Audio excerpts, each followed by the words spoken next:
O caso de Tiririca é exemplo de como funciona o sistema eleitoral brasileiro. O novato na política foi o mais votado do Brasil.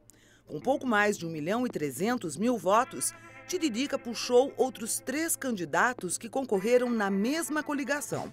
Essa carona só acontece por conta do atual sistema, que além de permitir o voto num candidato ou apenas numa legenda, utiliza matemática para definir quantas vagas no legislativo cada partido tem direito. Você tem o coeficiente eleitoral e o coeficiente partidário.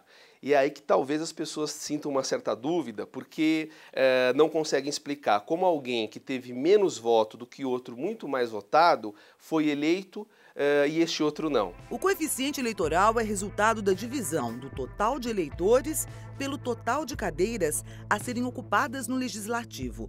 O voto em lista fechada, proposto na reforma política, acabaria com essa distorção. Ao invés de votar no candidato de sua preferência, o eleitor votaria numa lista de nomes selecionados pelo partido. Deste modo, as pessoas vão votar em partidos com minimamente uma plataforma definida, uma ideologia definida e que é muito mais coerente do que uma cultura política que nós temos de um voto de natureza personalíssimo, onde eu voto alguém que muitas vezes nem sempre tem, eu diria, um compromisso com o partido no qual ele é filiado. Os coeficientes eleitoral e partidário serão usados para definir quem ocupará uma cadeira no legislativo. Se, por exemplo, o partido A tiver direito a 10 cadeiras na Câmara Federal, os eleitos serão os 10 primeiros nomes da lista fechada, que nesse ponto começa a ficar polêmica. Tem um lado negativo a se pensar nas circunstâncias da política hoje, em que a gente sabe que muitos desses partidos, os grandes partidos, PMDB, PSDB, PT e tantos outros, são todos partidos onde existem pessoas envolvidas na Lava Jato. E que, portanto, se elas forem beneficiadas, estando nessas listas e forem eleitas, porque os melhores colocados dessa lista são eleitos, podem, portanto, a partir do fórum privilegiado, não serem punidos, o que é muito grave.